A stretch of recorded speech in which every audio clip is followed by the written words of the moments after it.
Like I would have bet you $1 million probably. I mean, seriously, that I would not be able to accomplish that. So it's a little bit like starting your own business or jumping in any.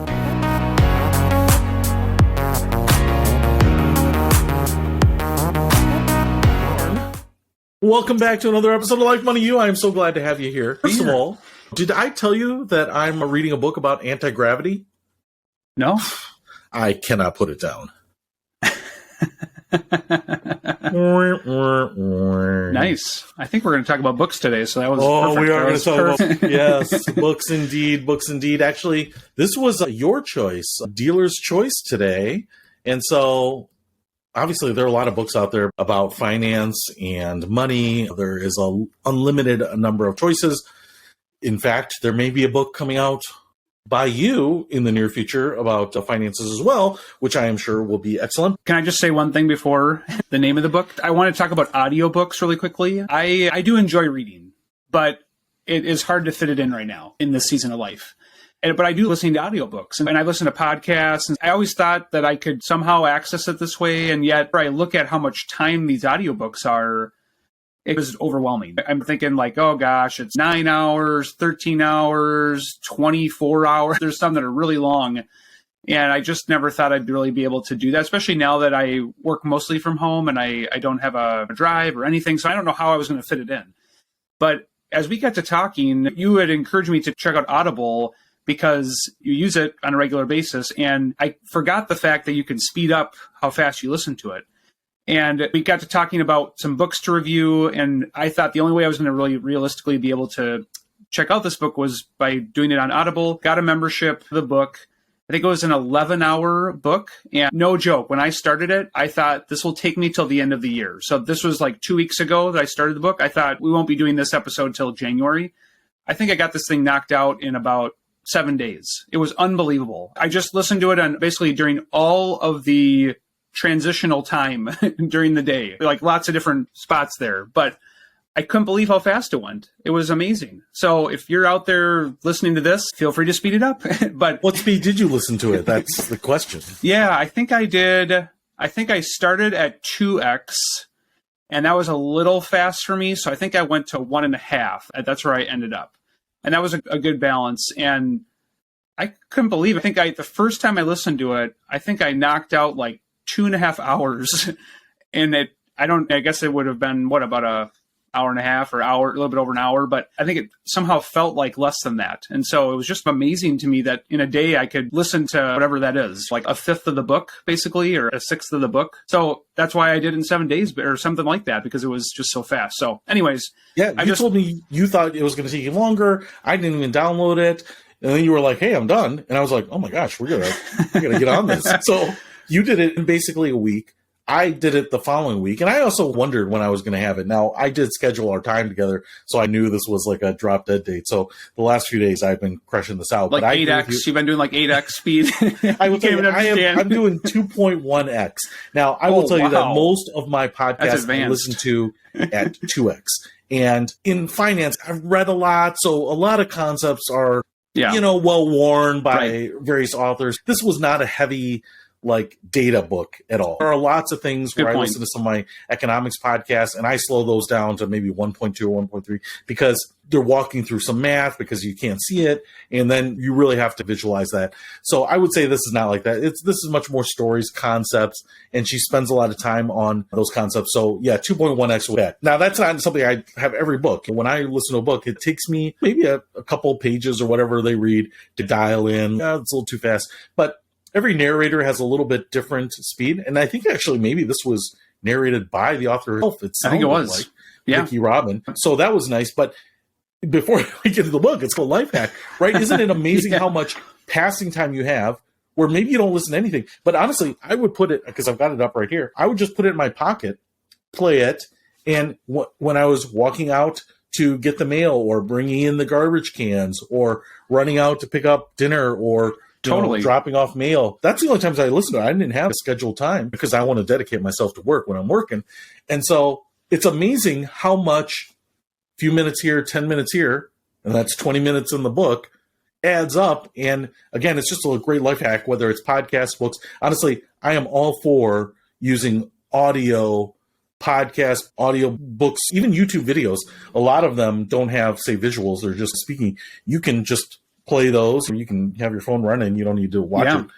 Great life hack. And if you have the YouTube app, you can speed those up too, in case you were wondering. Just that's right. Here. Yeah, I think I've seen that before. Speed those up. I was amazed. So again, this is from not listening to audiobooks to now I have listened to 2 audiobooks in the last 3 weeks, both on the same topic, and I'm about to jump into a third one. So knowing that I could probably read 5 books by the end of the year is unbelievable to me. Like I would have bet you $1 million probably, seriously, that I would not be able to accomplish that. So it's a little bit like starting your own business or jumping into anything new. Like you got to just do it. And then you figure out some ways to make it work, as in speeding it up. And there's a lot more of that sort of fringe time in the day than I thought. And I was really surprised because I was not doing this on time off. Like I was doing this during a normal day, not during work time, lunch, like you said, walking around the house, like just all different places. So it was unbelievable to me. I still can't believe that I was able to finish this book so fast. Anyways, just that I needed to say that.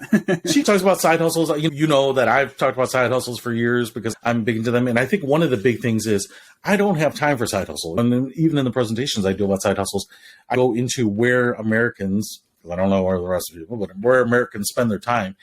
It's like when you look at budgets and we talk about spending leaks, there are tons of places where the accumulated amount of time in a week is massive, but you don't think about it because it's only an hour here, 15 minutes here, 20 minutes here. And, you know, when people, I think, especially when you think about side hustles and the way I think you were thinking about books, you look at this 11 hours. Even if I listen to it on double speed, we're talking about 5-6 hours. Where am I going to find that? But when you think about the accumulation of all those small bits that add up to that, I think that's that one blockbuster headline number that sticks with us. And you're like, honestly, I don't have 6 extra hours this week. But you do when you start piecing it together. And an audiobook is a great one because especially on Audible, just pause it. It'll pick up right where you left off. And that circles us back to this book, Your Money or Your Life, which sounds like a robbery book, but it's not. It's a FI book, a financial independence book. And you picked this one. I actually had not heard of this, even for us in the FI community. I don't think I had. Right. I'm pretty sure I had not. I had not read it or anything like that. But you had heard of it, and because it's famous, right? Yeah, so Vicki and her buddy Joe, I forget his last name, but Joe Minguez, yeah, they co-wrote this book, I think maybe in the 70s or early 80s. It's a pretty old book. Now, the version we listened to is an updated version, so I don't know exactly where they were at in this thinking about kind of financial independence and how that fit into the culture at the time, but I'm assuming it was very countercultural because that space has really only grown over the last maybe couple decade, something like that. So I think in 2018, she just did a new version and added stories and brought in other well-known people in the space. But everyone that I listened to in the financial independence space referenced this book as the father, the mother, or the father and the mother, I don't know, of this movement. And it's cool to think that how many years ago is that? 40, 50 years ago, it was written and it is still very relevant, as are a lot of books, right? That were written a long time ago are still very relevant today. But this one in particular, just because the movement has really only become a thing, I don't know, what would you say, like late 2000s, maybe something like that? It's a whole process that they walk through. And so I'm sure we're going to talk about that here. But overall, I think it was a really great book. Again, it's about an 11-hour, 5.5 at double time hour listen. And I really enjoyed it. And she does actually the narration on the audiobook. So we both checked that out. But yeah, I just knew that this one was one I wanted to check out at some point, and I had been meaning to read it for a really long time, and now was the time to check it out. Yeah, good. Yeah. So what did you think overall about it? Before we dive into some of the specific things, this was not going to be a walk through the whole book. You can absolutely find some summaries online. Check it out for yourself. But just in general, like you said you liked it, but what did you like about it? Yeah. Or was that just a generic platitude that you're giving to the book and you have some mixed feelings? Be honest. It's just you and me. Yeah. Nobody else is listening. Hey, listener, there's one out there. So it's very appropriately named, and I think it's an intriguing title. So I didn't actually know what it was fully about. I just knew that it was something about financial independence, like having freedom, probably accumulating enough money so you don't have to work if you don't want to. And those are parts of the book. But what, like, the main point of the book is basically trying to value your time. So trying to figure out, is your life energy, they talk about that a lot, your life energy worth spending on ABC? And the main one is your life energy. Should you spend that much on like your work? Both, not just the hours you're working at the office, but like all the extra things that come along with work. Commuting when everybody was doing that more often, getting clothes for work, professional development, all those things. And I think what I appreciated was that it was nuanced enough where it wasn't just you shouldn't want to work. It was more trying to do like the calculation just to figure out, okay, how much is a hour of your time worth? And then as you think about other areas of your life, like your family, your significant other, or church, other organizations, different things that you're a part of, as you're thinking about spending time and energy there, like what's that worth? And if you can never ever do any of that because of your job or because of, or some other commitments, are you thinking about your kind of holistic life, or are you just focused on making money? And are you getting into the American mindset of just like you work till you're 65, you retire, and you do retirement, and that's it? So it's fighting against maybe the typical American dream mindset of save 10% of your income, basically rely on Social Security and whatever you've saved up and get Medicare and the typical path that's out there, and trying to throw in another way of thinking about it. I think that she went into a lot of detail. That was probably my only beef with the book, was after getting done with it, I was thinking, oh my gosh, that's a lot of things you have to do if you're going to follow this book to a T. So that'd be the only criticism that I have on the book. I actually enjoyed her stories. I thought they were super relevant, they're real stories. So I think that really stuck with me on different examples of people trying to do this, but they kind of have a method that you go through. And I was just thinking, wow, that feels not very doable for the average person, just because it's just so many different steps. But the good thing is that I think the overarching themes and the overarching steps are things that you can do. So it's not all lost. But if you really want to go all in on this, you're going to have to commit some serious hours, probably more than 11 hours to make this all happen in your life.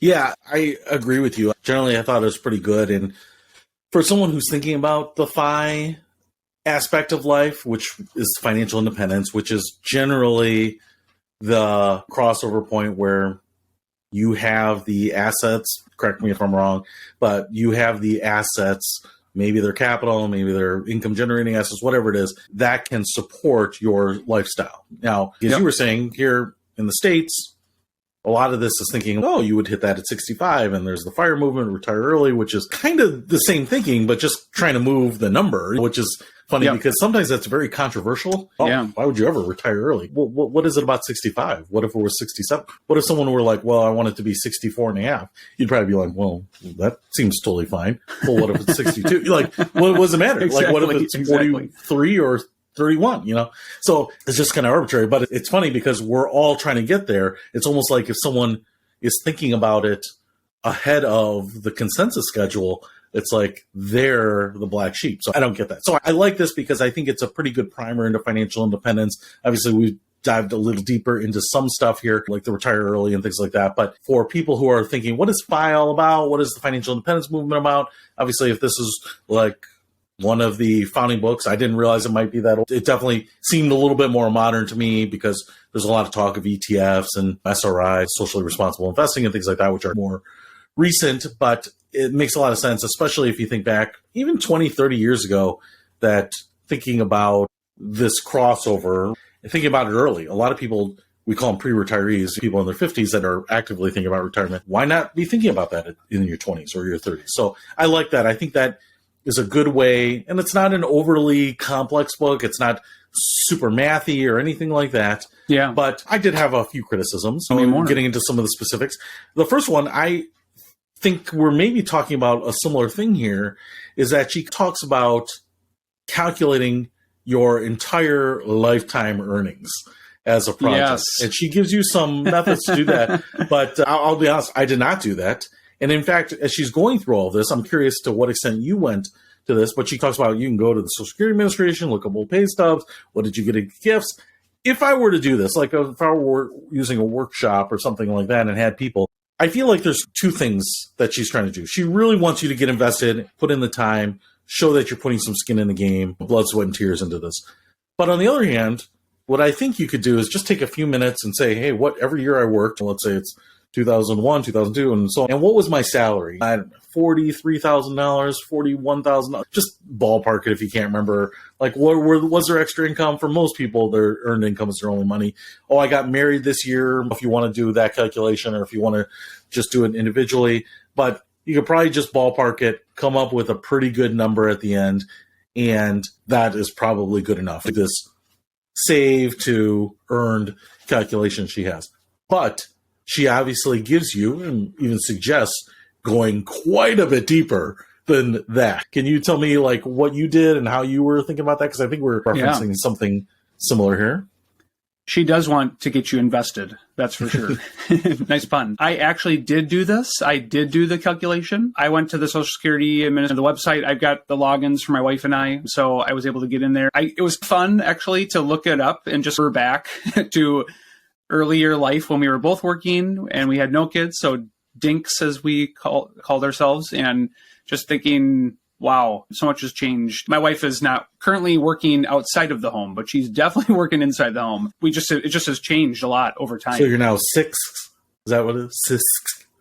Oh, yeah, exactly. So from dual income, no kids, to single income, be 4 kids, right? 4 kids, yeah. However you pronounce that. Doesn't work quite as nicely, but doesn't roll off the tongue. I went through that, and then I had a decent idea of my net worth because I have done that in the past. I think I even had a note on my phone from a while back. And so that's where I really ballparked it. Because to be honest, it's really hard to calculate all your possessions. It's like you look at your house, you're like, I don't know how much. You could go through every room even, and it would be hard to figure out how much everything is worth. If I sold a bed, if I sold a dresser, like, I don't know. What's the going rate on those? No clue. So your collection of potato chips that look like historical figures. Yeah, that one, that's pretty rare. Priceless. Yeah. Yep. Vikings memorabilia. It's going like hotcakes right now. So I did a little bit of an estimate there, but the earnings I thought were fairly accurate because I have worked only W-2 jobs. I've not done side stuff. Now, that being said, what she did say was you need to go and think about every dollar that you have ever gotten from anybody. And it's gifts, tips that you didn't report, it's like money you found, things you sold, So I think you can read the book and hear that, and it does sound a little overwhelming, but I ballparked that. But I did have a decent idea, and it honestly was a lot more than I thought over the last however many years since being married. It was amazing, just with like grandparents that had given a chunk of inheritance and parents giving gifts for Christmas and just different things throughout the time where we've gotten stuff. So I added that up. I added that to our income, divided it by our net worth to get my lifetime wealth. You didn't ratio. mention any lottery winning. She mentioned I did not win the $2 billion. I would not be here, but I've not done that. I should have subtracted out my casino losses because I've had plenty of those when I was younger. Not the expense side, only the income side. Yeah. So I mean, I think it's helpful. You can go down the rabbit hole if you want. That to me was my main takeaway on the book was like, if you're into this stuff, go for it. Because you could spend hours and hours calculating this and you could totally geek out. And I'm closer to that probably than the other side. I'm more close to the wanting to geek out on the numbers. But even I did not want to go through all that work. I calculated that and it's helpful, although it's hard with a lifetime wealth ratio because I'm including in the net worth, like our house, like things that I'm not planning to sell anytime soon. Like it's not actual cash. And like the house value is only because of the market. It's not because of anything that I did with my money or anything. So it's maybe not the greatest calculation of all time, but it does give you some data just to look at everything you've ever earned, that was honestly very interesting just to think about like how much has actually come in the door and then thinking about how much you've got in stuff and value. And so yeah, not bad to do it, but I think you can go at about 90% of the rate that she's going on in that chapter because it was extremely intense. How could anyone ever even remember everything they've ever taken in? You'd have to be pretty fastidious about it, and if you haven't worked very many years, then it's going to be a little easier. I felt like the whole point of that was, obviously there's some education about it, but I really felt like the point of it was to drive home how little people hold on to versus how much goes through their hands. For sure. That people can do this calculation, and if you worked a long time, or if you have high income jobs, you could say, oh my gosh, I can't believe I've had millions of dollars over the years paid to me. And when we talk about the vast majority of people that are living paycheck to paycheck, maybe they haven't bought a home, maybe they haven't invested, set up a savings account. More often than not, people don't, right? So ultimately, if you think about, oh man, I've had these hundreds of thousands or millions of dollars come through my hand and I have zero, or, what even maybe feels like a lot. I have $50,000 or $100,000, but versus what has come through. Yeah, I think that was really the point, is that she's trying to get people to say, hey, I don't feel like I'm a high income earner. I've only made $27,000 a year for my whole life or whatever. But then I got married and someone else was making it. And we've had these step ups, and yet we still haven't figured out a way to make the budget work. And man, look at this. And hopefully that's eye opening, so that you're in this mindset to tackle some of the other things, because then she goes into, I don't know if I call them the pillars of FI, because I feel like there were about 8 kind of core points. Right. Yeah. But then she gets into some of the other things. And one of the things that I wanted to talk about, because I feel like it was a big piece. So if you get past that piece, you got to figure out what you have done in life and what capability you have. She gets into the life energy, as you mentioned. So once you get through all that, then she gets into kind of this, I think, more thoughtful process of understanding your life energy, which I think is an interesting way to look at it and a good way to look at it. I think a lot of people do some of this kind of naturally, especially if you're an hourly worker and you have let's call it a $10 an hour job, you are automatically conditioned like 1 hour of my work is worth $10. And so when you go to the movie theater and a ticket is $25, you're like, I've got to work 2.5 hours to buy this ticket. It's almost like if you're an hourly wage earner, you might already be programmed for this, but especially if you're salaried and you don't really break this down, you may not naturally do this. But she talks about your life energy and how to value that. And maybe you could talk a little bit about the point she was making, looking at this kind of per unit basis of your life. Yeah. Again, you can go down the rabbit hole here. There's lots of detail you can put into this. The simplest formula would just be, if you're working 40 hours a week and you're working a full year, you just use those hours. You take your salary divided by those, 2,080, I think it is, and you get your hourly rate. You might even see it on your paycheck if you're a salary worker. But what she wants you to go further on is just all of the extra time you spend to work.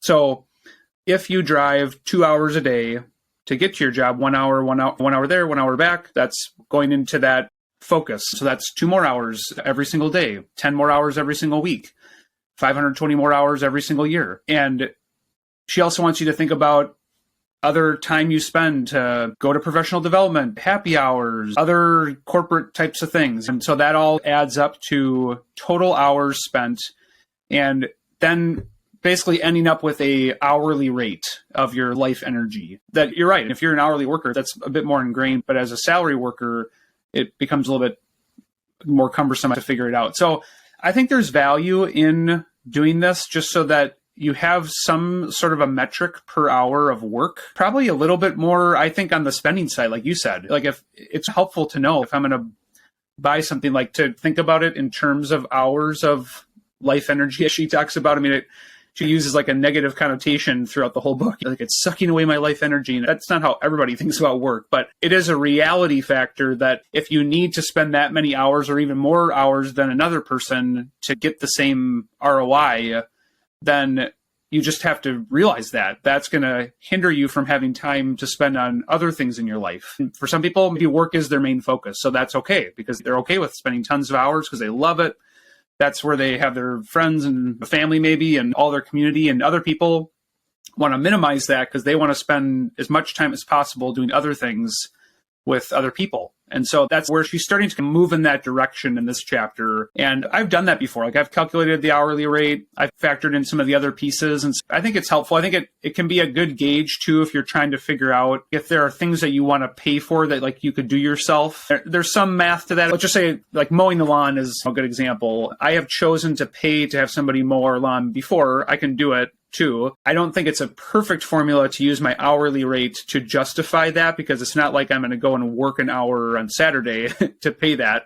But it can be helpful as just a gauge. If your life energy is $20 an hour and it's going to cost $20 for an hour of work in your yard, That's not a bad equation for you. If it's way more or way less, then you may think about it a little bit more. If you're making $10 an hour, you're paying $30 an hour to mow your lawn, maybe thinking about it in terms of, like we said, 3 hours of work to pay that, that's maybe not the best bang for your buck. So she's trying to create a common metric. I think that was what she was trying to do, a common metric in life that everybody can do to figure out how much their time is worth, assuming that everyone is having to work to some level early on, at least, as you're thinking about having the option of whether or not you work down the road.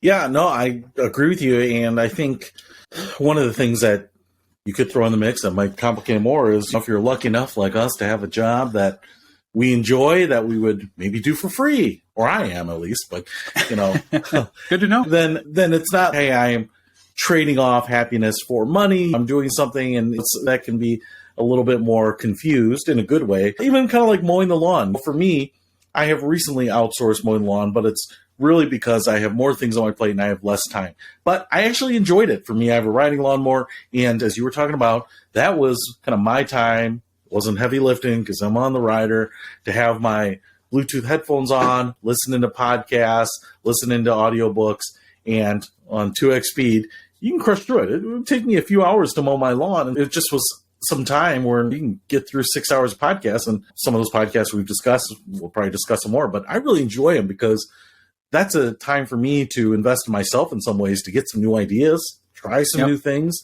and maybe it's just a murder mystery or whatever you like, but just because you're doing something, that time might actually be a worthwhile investment for you. So I like it. The life energy thing was an interesting way for her to mention it. I kept thinking back to the Dark Crystal, like the Muppets movie, where they were like robbing like the Gelflings of their life energy. So kind of this it does have kind of a negative connotation to it, like you're getting your life energy sucked away. That was a little bit of an undertone of the book. Yeah. So not everyone, my life energy. Yeah, exactly. Not everyone thinks about work like that. So I don't think she was totally fair on that side.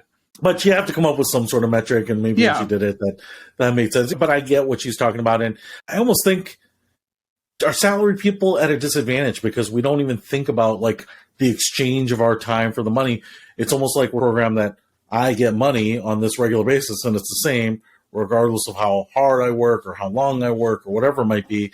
And so maybe this is even better for people that are salaried, that you buy a vacation and it's whatever thousands of dollars, but you have money coming in, so it's fine, but you don't think about it as this exchange of my effort and how much effort is it worth it? Am I getting my life energy replenished by making this purchase on vacation?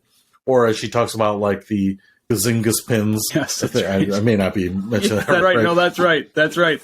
Because she says it like 1,000 times in the book. About 1,000,000 times. And a gazingus amount of times. For people that are listening, a gazingas pin is like a generic term for an impulse buy, something that you see that you can't pass up. So she says it a ton of times, whereas it's a little bit like, couldn't you just say impulse buy? Because I also feel like when moving forward became a term, like moving forward, we'll do this. Couldn't we also just say from now on, like we did? I feel like we're always reinventing terms. Gazingas pin is not a term I'd heard anywhere other than this book. Apparently it is out there, and I had never heard it, but she talks about that. And I think that's maybe the point that stuck with me the most, because I do have a tendency to impulse buy. I do have a tendency to add stuff into the shopping cart when I go grocery shopping and not necessarily stick to lists. Sometimes I don't even have a shopping list, which is probably a problem. Then it just becomes, what do I think we need? So there's probably some improvement there, but there's a lot of times, like,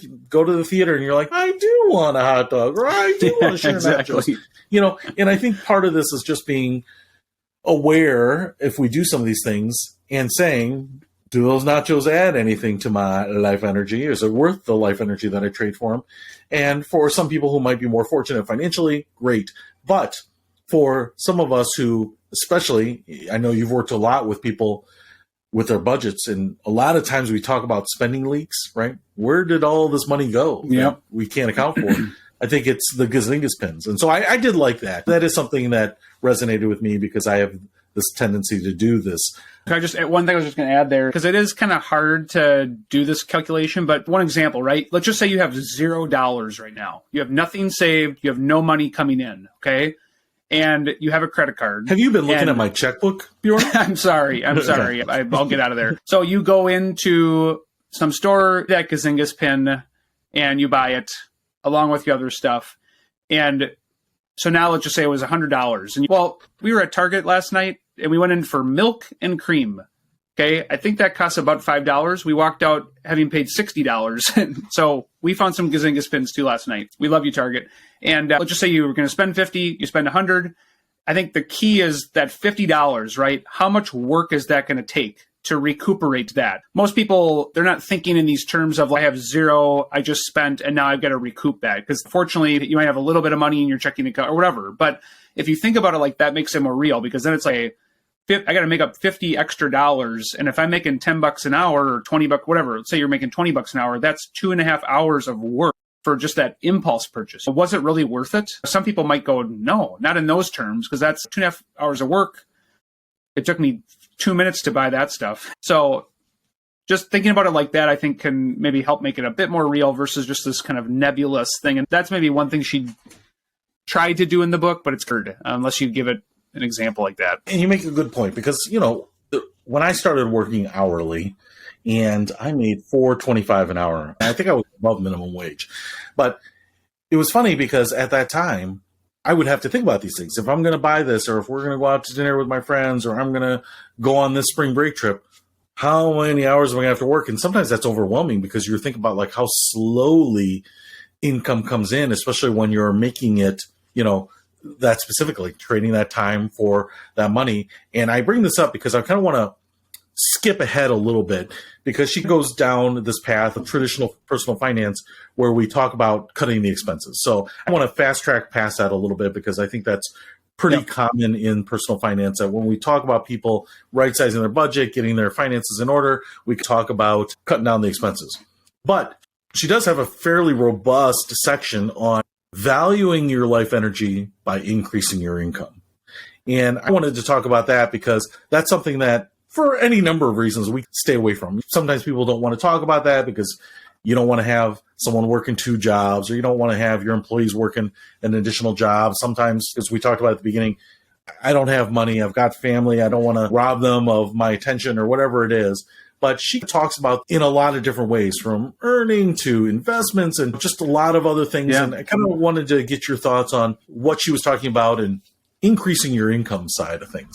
Yeah, there's so many different ways to do it. Because again, we just tend to gravitate toward things that we've always known. And so again, if you're working an hourly job or you're working a salary job, your view of what a side gig is just then, I have to work hours to make money. That is one way you can do it, for sure. And I know you've done some of that. But there's tons of ways to make passive income too. And she talks a lot about that, like investing in S&P 500 mutual fund, just getting dividends, investing in real estate, doing house hacking. Like you could provide a room to somebody, right? And they pay you income and you save on that side, but then you get the income. And there are so many different ideas in that space now that it is not stuck on an hour of work for an hour of pay. It's not the age-old sort of traditional concept. There are a number of different ways, and you can find something that works. Even just we've talked about before, but just the concept of selling stuff in your house. Like, it's amazing because you get rid of stuff you're not using. It takes you a few minutes to post it online. And if you price it right and somebody wants, they come to you to get it. So your amount of time spent, as we heard in a previous podcast, was, I think, Stephanie's averaging 30 minutes item. Most of us could fit in 30 minutes. We fit in 30 minutes to do a lot of other things during the day. It doesn't have to be a big thing, and it can definitely be at any time in the evening, after work hours, your normal work hours. You can totally do this. And she goes into a lot of detail. That's another major takeaway in the book, was just detail. Like, she's very detailed, maybe overly detailed a little bit, but that's why 2X is nice on the audiobook. Yeah, you're absolutely right. And she kind of talks about like 40-hour work week as a construct, and what's the difference between 40 and 41, or taking a 45-minute lunch instead of a 60-minute lunch. So I appreciate that, because I generally think 40 is probably a good balance, but honestly, 36 sounds pretty good to me too sometimes. So, if you can find an employer that has a work week like that, and there are some that have some restructured work weeks. So the numbers are just fake. It's really about you, like what opportunity you have. If you don't have a commute, you might have 10 hours a week that somebody else does not, right? Someone will be like, oh, I wish I had it, but I've got this long commute or whatever it might be. But the other thing is, when you talked about, he gives a lot of examples. Some of them, I think I felt a little bit like they were repeated a lot. Like, she used a lot of examples of people renting out space in their home. I don't know that's actually like the top thing that a lot of people would want to do, having people there. I don't know that there's a lot of renters in some places. If you live in an area where there's a lot of cheap apartments or a suburb that's not near city center or businesses, it could be tougher. But she talks about dividends and interest and rental checks. She talks about clipping coupons like on bonds when that was the thing, and I think one of the things that I noticed is that she was even throwing some things in there that don't provide a lot of income, that aren't necessarily a lot. You'll probably have to have a decent nest egg if, it's only going to spin off 3% or 4% a year, but it can be done, right? And you're better off getting something over nothing.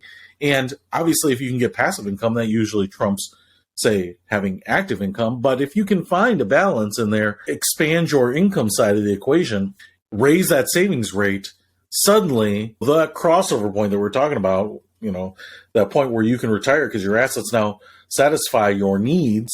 Now, instead of age 65, might actually be age 60 or 61 or maybe 55 or maybe closer and closer to your age. And I think that could really great way. She even talks about her co-author, Joe, I think, reaching 5 by using treasury bonds. Again, probably not something that a lot of people would want to do. Totally. But if you have the assets, you could certainly do that. So I really like that. Now, this will get me to kind of towards the end. She gets into some investments. She talks about this. This is probably where my second piece of criticism comes in, is that there's a lot of talk about, and I'm not anti any of this, right? So I use some index funds and some socially responsible investing funds and things like this. But it's not just a criticism about this book, but it's a criticism generally more about the FI community, is that I feel like there's this tendency to read a little bit, hear some rules, even misinterpret some of the data sometimes, and make some decisions or commit yourself to something that may not be the right thing for the long run. And I think a little bit of only invest in ETFs, only invest in index funds, only invest in this outperforms this. Any of these things that are boiled down to a chapter or two in a book are usually overly basic for most people. So I think they can apply to a lot of people, and you may do your own due diligence on what investments are right for you and come to the exact same conclusion. But I think what ends up happening for a lot of people is that they want to do it themselves. They want to duplicate what other people are doing. They read a couple paragraphs, chapters in the book, and they think these are hard and fast rules that they must abide by.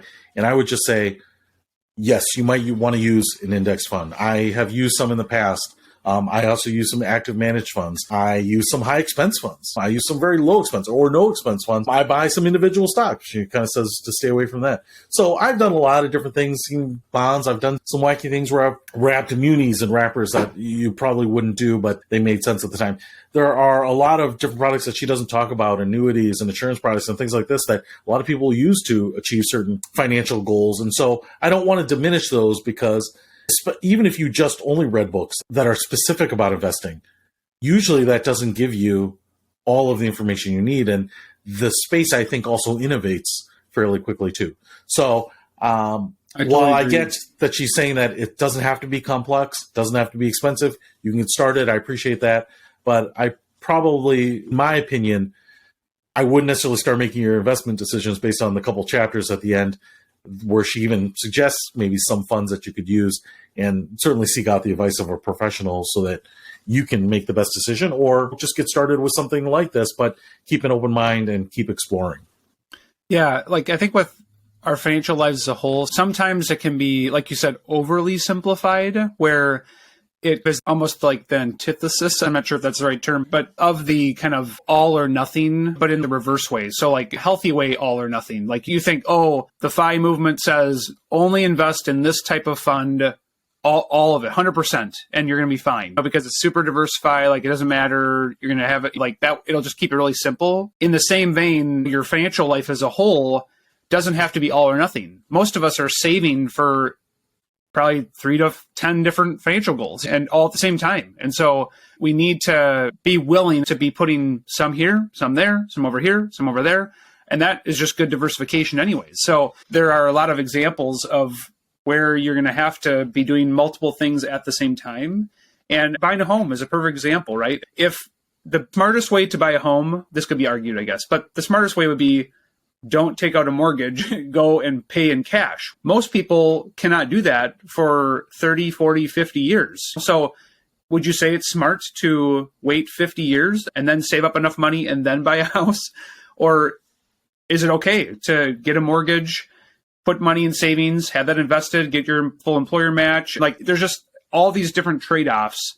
And most of us are having to deal with lots of these all the time. So to boil down only one type of investment, one vehicle, one thing, I get what they're trying to do there. I appreciate the simplicity, but I agree with you that there needs to be more nuance. That's where talking with a coach, talking with a financial professional, CFP, just someone in your family you trust that's done it well, talk with somebody just through your thinking process, because you probably don't know everything, and we wouldn't say we know everything. So it's just good to have a conversation about it. Yeah, you're right. I've been in personal finance for 22 years professionally and licensed and done that. And I'm always learning, always going to conferences where they're telling about new products and how things reacted. And like I said, a lot of innovation. So I think for people that are looking at retirement over the next few years or 20 years, I think it's maybe the best time ever, because they have access to things that our parents and our grandparents did not in so many ways. So there are ways to lock things in and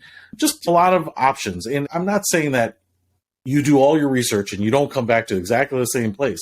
But what I'm saying is you still want to do your own due diligence and not boil things down. I think where I worry sometimes is that you can listen to 30, 40 minutes of people talking about investments. They'll tell you, you should only do this. This always outperforms this. First of all, if anything always outperformed anything else, all the rest would not exist, period. Right?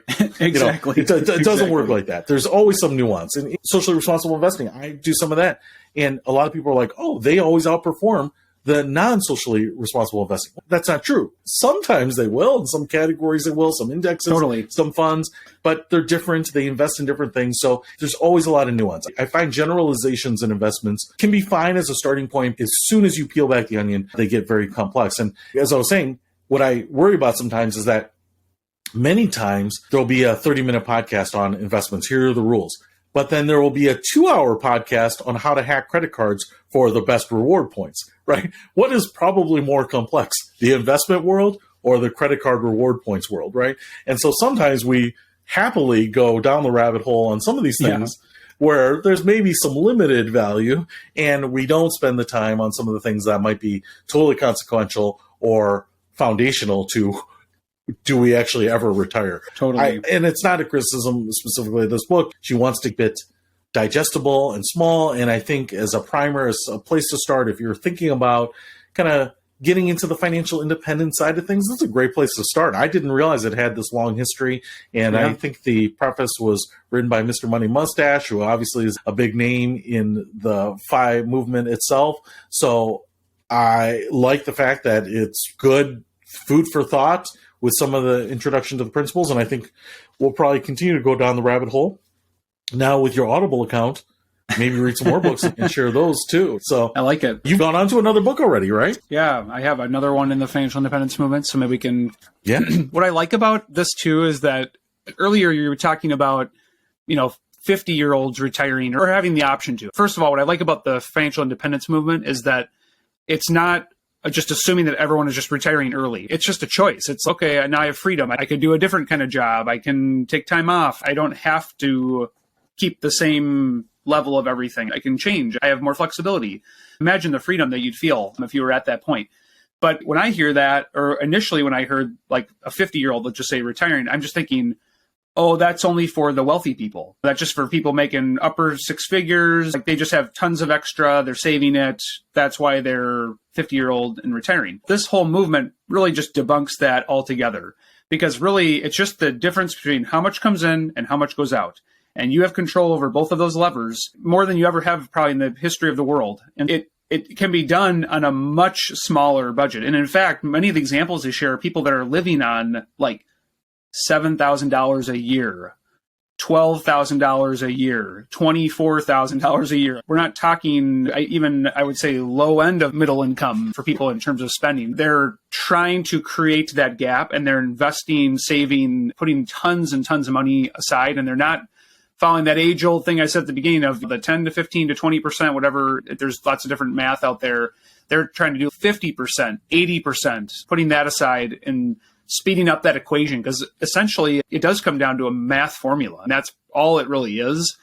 But with that, as it is with most personal finance, it's much more personal than finance. So there's just a lot of behavioral stuff, right? Delaying your gratification now. There's so many things we want to do and buy and experience. And so being able to say no to those things now so that you could say yes to them for 20 more years than another person maybe is worth it. So I appreciate that about the book. She does a good job of explaining that. The movement as a whole, it's not just for people making a lot of money. It's actually almost works better for people who are living on way less, because that almost sometimes feels like the harder thing to adjust for people, especially coming down. It's really hard to adjust down. And so if you can cap your lifestyle and really work to up that savings rate, you can accomplish this too. So it is exciting to think about. And you're absolutely right. And one of the things that I was thinking about is her comment about life energy. Is it worth it? And I think she even has a section where she talks about the growing size of houses over the years, right? Like your grandparents' generation had a 700 square foot house. Your parents had a 1,400 square foot house. And now it's over 2,000, whatever it might be. Just kind of making the point that they're bigger. And I actually just watched this YouTube video, younger guy. I've kind of followed the tiny house movement. I'm always intrigued by it because to me, I like houses, but it's not really the thing that I get all jazzed about. And this kid bought a trailer, a used trailer, kind of ground off any of the rust, repainted it, treated it, through his local hardware store, bottled stuff for $8,000, built himself a tiny home, and not just like a box on a trailer. It was pretty nice with the skylight and slanted roofs and some big picture windows and a loft. And it's not everything that you're going to get in a kind of a standard house. And it has to be hooked up to plumbing if you want that, and electricity or gas or whatever. But I'm thinking, here's someone now with a roof over the head on a trailer, put it on the back of his truck, wherever, can see the world. He may never have a house payment until he wants to get it. But how aberrant is that to kind of our conventional way of thinking, where if you're not in a house, you should at least have a $1,500 a month apartment because you need some basic stuff, and just rethinking it. I think that's the big key here, is that instead of $2,000 a month for housing payments, you could spend $8,000 and have your house worked out for the next few years and still have that as an office or a playhouse or something like that in years to come. So I just like the idea of rethinking, opening it up to new thoughts, not being boxed into age 65, or you have to live like this, or you have to have this standard of living, or these gazingas pins, or whatever it might be. And we'll be talking more about that. A lot of people chalk them up to life hacks, but we're going to be doing a lot of unthinking, rethinking, exploring additional concepts. So I'm looking forward to that. But you're picking the next book. I will say here that if you do want to pick up a copy of this book, I'm going to put a link to it in the description so that you can get it on Audible if you want. I would certainly say that's been really good to both you and me. You can sign up even for a free trial. So I'll put a link to Audible if you want to do it in an audiobook. Great way to hack those lost minutes in your day back into productive time for your life. I love it. Any closing thoughts for you? Yeah, it's a great book. It'll definitely give you a good intro into this space. There are a number of other great books. So I imagine that some of the future conversations will be about some more books in this space, because I think this is where I would say we're both seeing the most creative thinking and new thinking versus the age-old same concepts. People willing to do really radical things in their life to speed up this formula. So can't wait to learn along with these authors and share some of that back with y'all that are listening. So thanks so much, everybody. Thanks so much. See you next time.